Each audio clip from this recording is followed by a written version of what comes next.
Hi, my name's Phil. I'd like to talk about politics. So, in this third part of my discussion with Freddie Feltham from the What's Left YouTube channel about the communication gap between politics and the public, we're getting very much into the meat of the disconnect.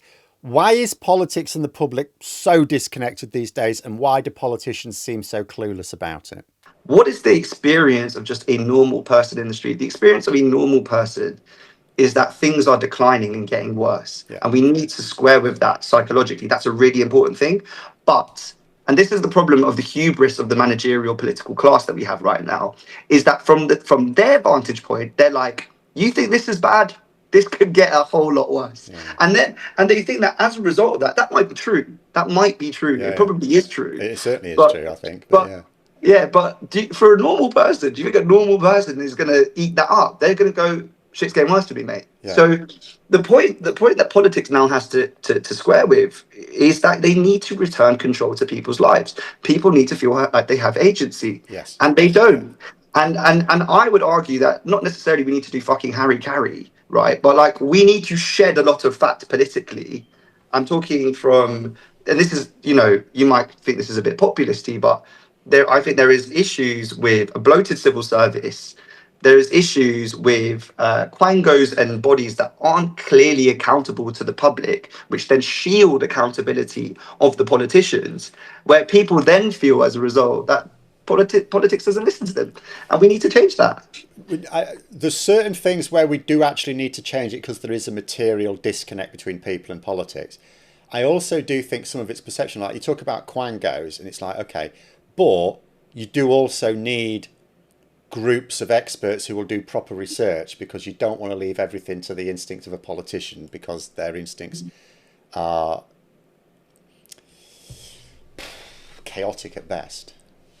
Well, look, the thing about politicians, and I think Cummings was right on this, is that, most politicians don't know fully, not all, some, maybe most, don't know fully their brief. They don't fully understand it, because the problem we have is this system where you jump from one brief to another, right? And you don't get a concentration of expertise for certain people in certain roles. And I think that needs to change. I think what you should do is, if you want to be an MP, you've got to choose 3 briefs that are, maybe sister briefs. Like if you're interested in defense, it's the MOD or Ministry of Justice or something like that, right? That is your area of expertise. Major in an area. Yeah, you have to major in an area, but like, why not? I'm sorry, why not? Well, the reason is, of course, I mean, you'll know. I'm not teaching you to grind to suck eggs.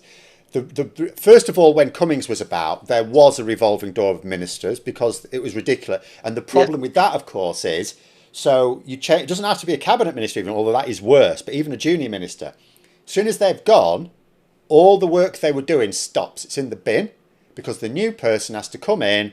And their policies could be different to the civil services. That you might even have actual Sir Humphreys who wanted it in the bin. It doesn't matter, but it is in the bin, because they have to come in and they have to then learn about it and stuff like that. And for some, even senior ministerial positions, round about that Cummings time, you had ministers not even lasting a year in the role.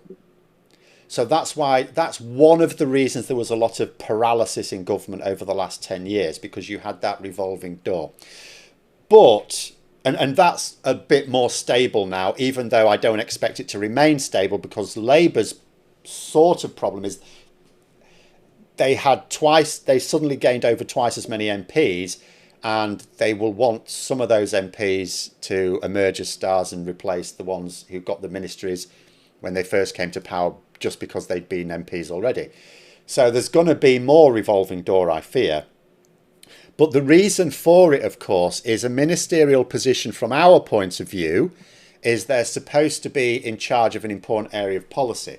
But from a politician's point of view, it's a career ladder. And if you're going to be a junior, like I came from an educational background, so in theory, if I was to ever, I'm not an MP, so I can't, but if I was to ever, they could put me in the House of Lords, but if they were to ever offer me a ministerial position, I would naturally go, well, the Department of Education, sorry. Like, why would I want to be in any other department? I know about education. But if I've got an eye on like the big job at some point, and I'm a junior minister in the Department of Education, and then a more senior position turns up in the Department of Health, for example, I'm going to take it, aren't I? Yeah. No, I appreciate that there are machinations involved that mean that the system is as it is. But I would argue that the complexity that the state has to preside over now is very different from the political realities that existed 200 years ago, Yeah. when we were coming up with this system where the elite class who were able to engage in this job all went to the same few schools Yes, yeah. and were all educated at the same universities. And that interchangeability, I think, would have made sense in that time. You also had more, what's it called, when you're, when you master a whole different, swathe of disciplines. There was more, I think, universalism in the political class at that time anyway, because of the way the education structures were of their time. I think now, because these things are so intricate, because we have in some ways unlimited information now in the world that we live in, you need better specialization than we've had. And there has to be some joining up of thinking, not just from the politician who is there to serve political interests, want to get re-elected, etc., but also to the civil service as well.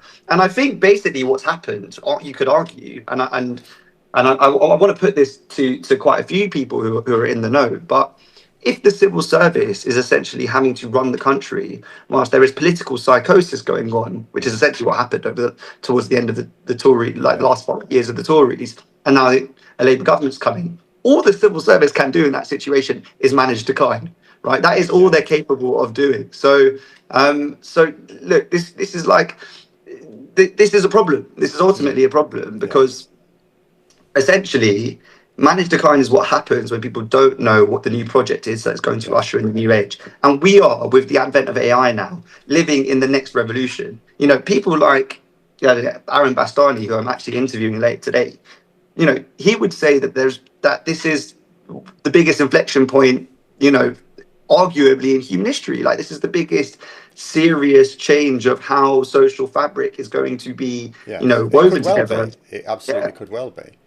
Because, again, it comes back to this point about engagement on social media, that social media is increasingly being used as people's number one source of news. Not just that there is news on it, that it is, for a lot of people's number one source of news. And it's where it's most pronounced is for younger people. And the reason why it's most pronounced for younger people is because younger people are more distrustful of what we call the mainstream media. So it's there's going to be more and more news, and yet there's less and less regulation on social media. You can go on social media and say whatever you like, as long as you're not silly enough to defame someone who's rich enough to sue you. You can pretty much say whatever you like. The worst that may happen is you get demonetized, your channel goes or something like that. But as long as you're a bit canny, you can get away with that. So those are a few thoughts on this chasm that's opened up between politics and the public. In terms of messaging, next chapter will be on how to improve social media information. Again, if you want to see more of Freddie's stuff on his own channel, link in the description below. But let me know what you think in the comments, and for more content, you could subscribe to the channel or even join for access to streams and behind the scenes updates. Thanks for watching, and until next time, I'll see you later.